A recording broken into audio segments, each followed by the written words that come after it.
Hey, this is Nashi55. Based on all the comments I've gotten on the review of the M1A rifle, I wanted to post a video about a book I think you'll enjoy. It's U.S. Rifle M14 from John Garand to the M21. What you have is a hardcover book, 340 pages. It's 9 by 11. This particular edition was revised in 1991. What you'll learn about is the M14 rifle and of course the related M1A. You'll also hear about the politics at the Springfield Armory. You'll learn about the Army procurement process and the methods used in testing rifles. Starts out with the adoption of the M1 Garand, and then it also discusses the different versions that were considered, improved versions based on the M1 Garand action, about how they were basically looking to improve the rifle.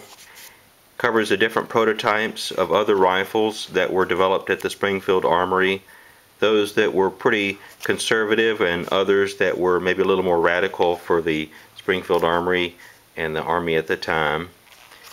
Covers the testing process of those designs and also of the later M14 and the British EMP rifle and the FN FAL. You'll also learn about the 7.62x51 cartridge and the later adoption of the M14. Covers the production of the M14 and the startup issues that were encountered and the controversy that ensued with the issues that were delaying the production. The book also discusses some of the aspects of the rifle's use in Vietnam, and there could be more of that. And later on it covers the M16 and the different factions within the Army that supported the M16 and the 5.56 cartridge, and those factions that supported the larger 308 cartridge and the M14. And of course it'll cover the closing of the production lines, those at Winchester, Harrington and Richardson, the Springfield Armory and TRW, and of course the adoption of the M16 after the competition between the two rifles. Give you a little close up there. You'll learn about the M14's use in marksmanship competition and its later development into a really superb sniper rifle.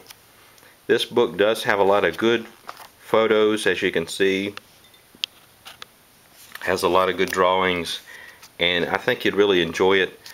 It's a nice book and it would provide a lot of good useful information if you're a fan of the M14 and the M1A. This particular copy I got used. I think it was from Amazon. It wasn't that expensive, and you'll learn a lot about the rifle and you'll get a lot of good information from it. Just give you another quick view here of some of the pages in the book. Like I said, a lot of good photos and specifications. If you only have some money for one book, there's another book I'll show you real quick. It would make a good companion. It's the M14 Owner's Guide. It's 180 pages, soft bound. It's 9 by 6, and it'll give you some good basic information, basic history of the rifle, of the M14. Also talks about cleaning it, disassembly, how to reassemble the rifle, and you'll also learn about how to zero it in, and some of the tips and tricks on match conditioning. It also has, as you can see, a lot of good photos and some good drawings. Helps you really understand how the rifle works.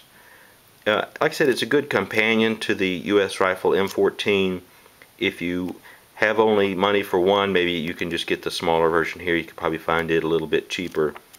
But if you can get both of them, I think they'll be two good books that you'll like, and you'll get a lot of good information out of them. Learn a lot about the M14 and of course, like I said, the related M1A.